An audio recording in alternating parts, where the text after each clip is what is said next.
நினைவு சிறுகதை. ஆசிரியர் சரோஜா ராமமூர்த்தி அவர்கள். தபால்காரர் போஸ்ட் என்று குரலை உயர்த்தி அழைத்து ஓர் 5 நயா பைசா கார்டை என்னிடம் கொடுத்துவிட்டு நகர்ந்தார். கார்டிலே இருந்த கையெழுத்து எனக்கு மிகவும் பழக்கமான எழுத்துத்தான். பம்பாயிலிருந்து என்னுடைய பாட்டி கடிதம் போட்டிருந்தாள். வெறும் அட்டைதான் என்றாலுமே விலை மதிக்க முடியாத அன்பையும் பரிவையும் தாங்கி அந்த கடிதம் வந்திருக்கிறது. பாட்டி என்னுடன் நேரிலே உட்கார்ந்து பேசுவதை போன்ற பிரம்மையை அந்த எழுத்துக்கள் கண்டிப்பாக எழுப்பக்கூடியவையானால் தபால்காரர் கடிதத்தை கொடுத்தவுடன் படிக்க முடியாதபடி எனக்கு வீட்டிலே ஒரே அலுவல்கள், பள்ளிக்கூட அவசரம், ஆஃபீஸ் அவசரம் வேறு சேர்ந்து கொண்டன. கடிதத்தை வாங்கி சமையல் அறை மாடத்திலே வைத்துவிட்டு சாப்பிட்டு முடித்தவுடன் வெற்றிலை தட்டுடன் கூடத்துக்கு வந்தவளை அலமேலு மாமி குசலம் விசாரிக்க வந்துவிட்டாள். வேறு ஒன்றுமில்லை, மாமி கதை எழுதுகிறாளாம். ஒன்று கூட பத்திரிகையிலே இதுவரையிலும் வெளிவரவில்லையாம்.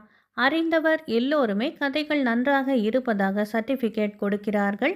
ஆனால் இந்த பத்திரிகை ஆசிரியர்கள் மட்டும் கதைகளை வேண்டாம் என்று உடனே மறு தபாலில் திருப்பி அனுப்பிவிடுகிறார்களாம். எப்படியும் தன்னுடைய ஒரு கதையாவது பத்திரிகையில் வரத்தான் வேண்டுமாம். கண்டிப்பாகவும் குலைவாகவும் அலமேலு மாமி தன்னுடைய குற்றச்சாட்டை கூறியவாறு 4-5 கதைகளை எனக்கு முன்னால் வைத்தாள். நோஞ்சான் குழந்தை மாதிரி 1-2 பக்கத்தில் கசங்கி பரிதாபமாக இருந்தது. கதையை பிரித்து பார்த்தேன். நோஞ்சான் குழந்தைக்கு தேவையான அத்தனை சத்துக்களும் இந்த நோஞ்சான் கதைக்கு தேவையாக இருந்தன. நிதானமாக படித்து பார்த்து வைப்பதாக சொல்லி நோஞ்சான் கதையை வாங்கி வைத்து கொண்டேன். மாமியும் பரம திருப்தியுடனும் நம்பிக்கையுடனும் எழுந்து போய்விட்டாள். 11 மணிக்கு அமைதி கண்டுவிட்ட எங்கள் தெருவை எட்டி பார்த்துவிட்டு தெருக்கதவை தாளிட்டு கொண்டு கடிதத்துடன் ஊஞ்சலிலே சாய்ந்து உட்கார்ந்து படிக்க ஆரம்பித்தேன். வெற்று கடித படிப்பு மட்டுமல்ல, பாட்டியுடன் நேருக்கு நேர் பேசுவதாக எழுந்த கற்பனை வெள்ளத்திலே திளைத்து கடிதத்தை 4 தடவைகள் ஊன்றி படித்தேன். சௌபாகியவதி லக்ஷ்மிக்கு ஆசிர்வாதம், க்ஷேமம், க்ஷேமத்துக்கு எழுது. இப்போவும் நானும் உன் மாமா மாமி குழந்தையுடன் இந்த மாதம் 22ஆம் தேதி வாக்கிலே சென்னை வந்து சேருகிறோம். கை குழந்தைக்கு திருப்பதிக்கு முடி கொடுக்க வேண்டும், மற்றவை நேரில். இப்படிக்கு உன் அன்புள்ள பாட்டி பாகீரதி அம்மாள். பாட்டி வருகிறாள், பாட்டி வருகிறாள். ஊஞ்சலிலே சாய்ந்தவாறு என்னையே நான் மறந்து இருந்தேன். அப்போது உள்ளத்தில் நினைவு மலர்களாக எத்தனை எத்தனை எண்ணங்கள் பூத்து குலுங்கின. திடீரென்று நான் 10 வயது சிறுமியாக மாறிவிடுகிறேன். காஞ்சிபுரத்திலே ஏகாம்பர நாதருக்கு பிரம்ம உற்சவம் என்றும் என்னை அனுப்பும்படியும் இதே மணிமணியான கையெழுத்தில் அப்பாவுக்கு பாட்டியிடமிருந்து கடிதம் வருகிறது.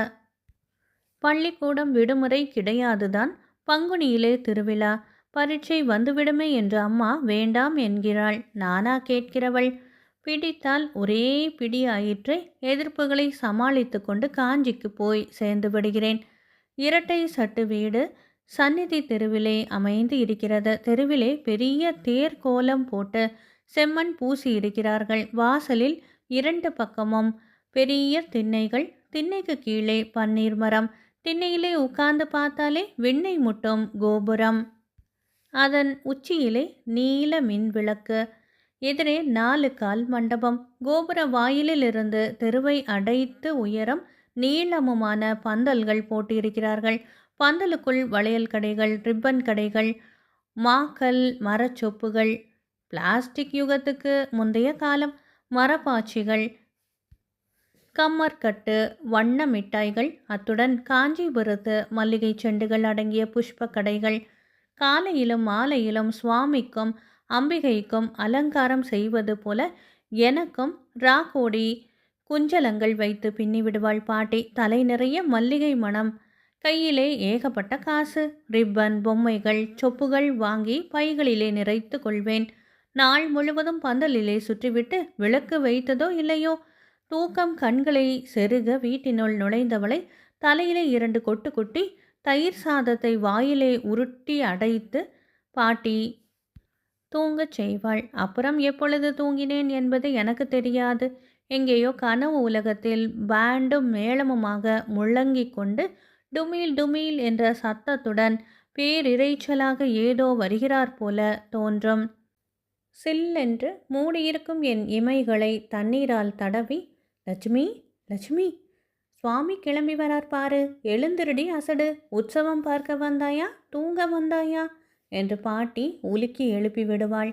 எதிரே ஜெகஜோதியாக ஏகாம்பரநாதரும் காமாட்சியும் மாவடி நிழலில் அமர்ந்து ஊர்வலம் வருவார்கள். இன்று நினைத்தாலும் மெய் சிலிர்க்கும் காட்சி. இந்த நினைவு என்கின்ற ஒன்றை மட்டும் இறைவன் ஏற்படுத்தாமல் இருந்தாரானால் மனித வாழ்க்கையின் தடமே மாறிவிட்டிருக்கும். பழைய இன்ப நினைவுகளில் புதிய துன்ப நினைவுகளை கரைக்க முடிகிறது அல்லவா? எல்லாவற்றையும் விட இறைவியின் திருக்கல்யாண விழா மிகவும் சிறப்பாக இருக்கும். காலையில் திட வைராகியத்துடன் ஒற்றை பூச்சரத்துடன் திரு ஆபரணம் ஏதும் இன்றி அரணை நோக்கி தவம் செய்ய சம்பா நதிக்கரைக்கு கிளம்பி விடுவாள். முகத்தில் அருளும் தெய்வீக காதலின் ஒளியும் சுடர அன்னையின் அருந்தவ கோலம் என் மனதை வெகுவாக ஈர்த்த நினைவுகளில் ஒன்று.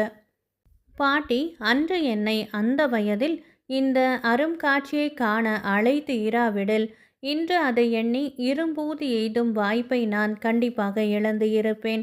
காதலின் பெருமையும் அதன் தெய்வீக தன்மையும் தேய்ந்து வெறும் சொல் அலங்காரத்திலும் குதிப்பிலும் காதல் மலிந்து கடைச்சரக்காகிவிட்ட இந்த காலத்தில் அந்த அரிய காட்சி என் மனதில் எப்படி பதிய போகிறது?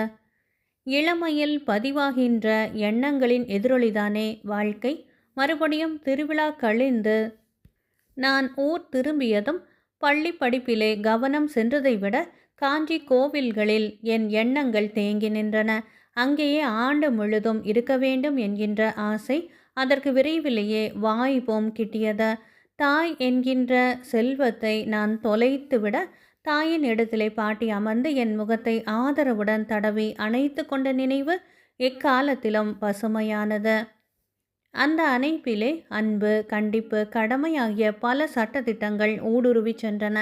தாய் இல்லாத பெண் தருதலை என்று யாருமே என்னை குற்றம் சொல்லக்கூடாதாம். பாட்டியின் கண்டிப்பு அது.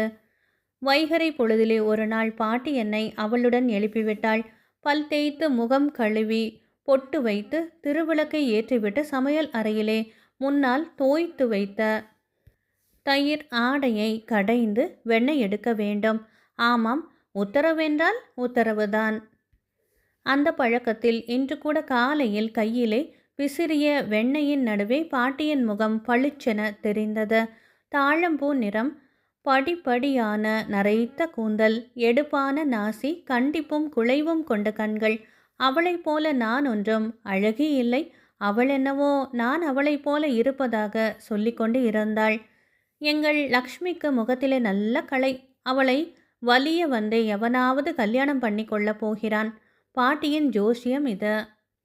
பிற்காலத்திலே இவர் என்னை வலிய தேடி வந்து மணந்து கொண்டார். மாலையும் கழுத்துமாக நாங்கள் அவளை நமஸ்கரித்த போது அந்த அன்பு உள்ளம் மனம் கனிய வாழ்த்திய வாழ்த்துக்களின் பிரதிபலிப்பை நான் இன்று நிறைவோடு அனுபவித்து வருகிறேன்.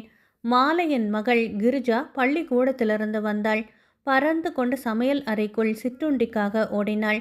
நான் அவளுக்கு முன்பாக சென்று, இதோ பாரு, பம்பாய் பாட்டி இந்த மாதம் 22ஆம் தேதி வருகிறாளாம். வெண்ணெயை ரொட்டிக்கு போட்டுக்கொள்ளாதே, நல்ல நெய்யாக உருக்கி வைக்க வேண்டும். நமக்கு கடையிலே வாங்கி கொள்ளலாம் என்றேன். அவள் உற்சாகத்துடன் வீட்டார் எல்லோரிடமும் செய்தியை சொல்லிவிட்டாள். பாட்டியா வருகிறார்? கடிதம் வந்ததா என்று கணவர் கேட்டவாறு வந்தார். ஆமாம், இனிமேல இந்த தேவியின் தரிசனம் கிடைப்பதே அரிதாகிவிடும். பாட்டியோடு மாம்பலம், மயிலாப்பூர் என்று சுற்றி கொண்டே இருப்பாய். பம்பாயில் இருப்பவர்கள் சென்னைக்கு வந்தால் சென்னையே விலைக்கு வாங்கிவிடுவார்கள்.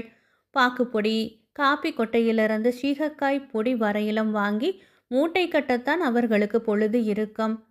நான் மௌனமாக இருந்தேன். பம்பாய்க்காரர்கள் வாங்கி வருகின்ற துக்பேடா மட்டும் இவருக்கு அழுக்காது. தூக்கு நிறைய இருந்தாலுமே போக வர ஒரு கை பார்த்து விடுவார். பாட்டியும் நொடிக்கொரு தரம் இவருக்கு உபச்சாரம் செய்தவாறே இருப்பாள். ஆமாம், வருகிறவர்கள் வெறுமனே சென்னையுடன் போய்விடுகிறார்களே, இந்த தடவை மகாபலிபுரம் அழைத்து போக வேண்டும் என்றார் இவர். பார்க்கலாம். அவளுக்கு தள்ளாமை வந்துவிட்டது. நம்முடன் வர முடிகிறதோ என்னவோ? பாட்டி வருகிறாள் என்பதில் உள்ளூர ஏற்பட்டிருந்த மகிழ்ச்சியைப் போல 10 மடங்கு பயமும் ஏற்பட்டு இருந்தது. காரணம், அவள் சமையல் அறையிலிருந்து வாசல் வரையிலும் ஒரு பார்வை பார்த்து என் குடும்ப நிர்வாகத்தை எடை போட்டு விடுவாள். இதை இப்படி வைத்தால் எடுப்பாக இருக்கும். அதை நீ சரியாக செய்யவில்லை. மாற்றங்களும் திருத்தங்களும் ஏற்றுக்கொள்ளக்கூடியவை. அவள் சொல்லித் திருத்தும் முறையிலே நான் அதை அப்படியே ஏற்றுக்கொண்டு விடுவேன். இந்த கடிதத்துக்கு முன்னால் வந்த கடிதத்தில் என் கதை ஒன்றை பற்றி சரியாக விமர்சனம் செய்திருந்தாள். நீ நன்றாகத்தான் எழுதியிருந்தாய். இருந்தாலும் என்னுள்ளே கதையின் கருத்து நன்றாக பதியவில்லை. மனதின் நுட்பத்தை கதை கரு தொடவில்லை என்கிறேன்.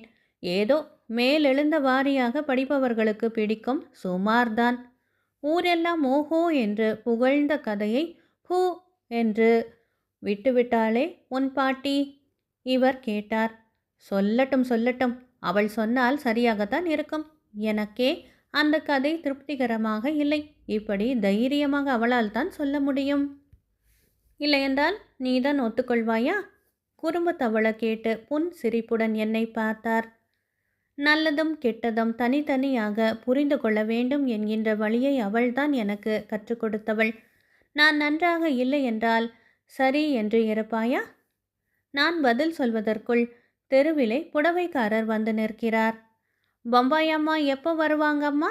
2-3 புடவைகளுக்கு கிராக்கி இருக்கும். நீங்க 22ஆம் தேதி வருகிறார்கள். அடுத்த நாள் வாருங்கள். பிடித்ததை எடுத்துக்கொள்ளட்டும். அவர் போய்விட்டார். அப்படியே உனக்கு புடவை வரும்படி உண்டு. உன் பாடு தேவலை. பாட்டி ஒன்று அத்தை ஒன்று என்று ஏகப்பட்ட வரும்படி.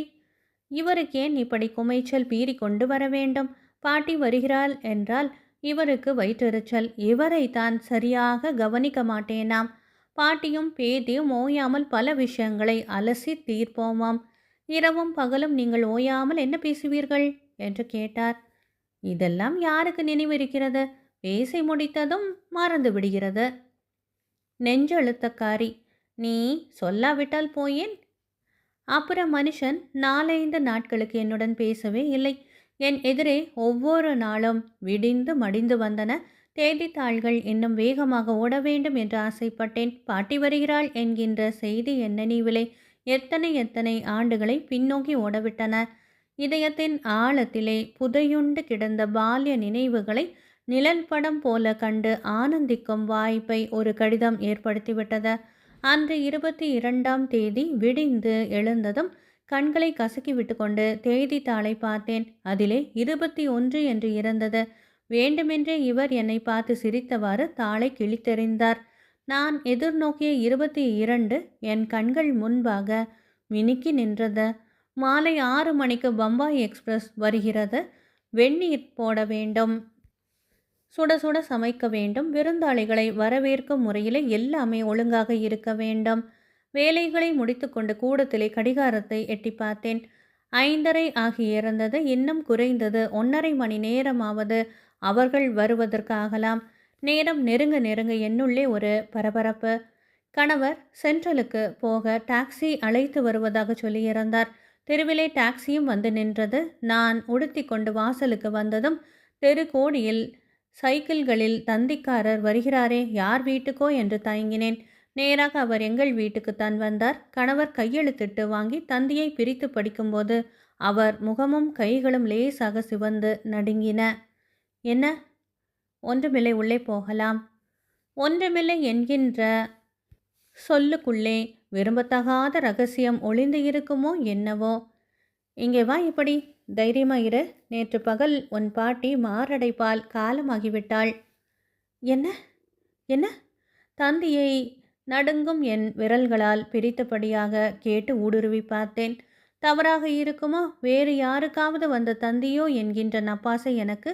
காகிதத்தில் இருந்த 4 வார்த்தைகளுக்கு இடையே அதே தாளம்பு மேனியும் படிப்படியான நரைத்த கூந்தலும் எடுப்பான நாசியும் கண்டிப்பும் குலைவும் தோன்றும் கண்களும் சில நாளாக கனவிலே பூத்த அந்த இன்ப நினைவுக்குள் இந்த துன்ப நினைவு கரைந்து கண்கள் குளமாகின.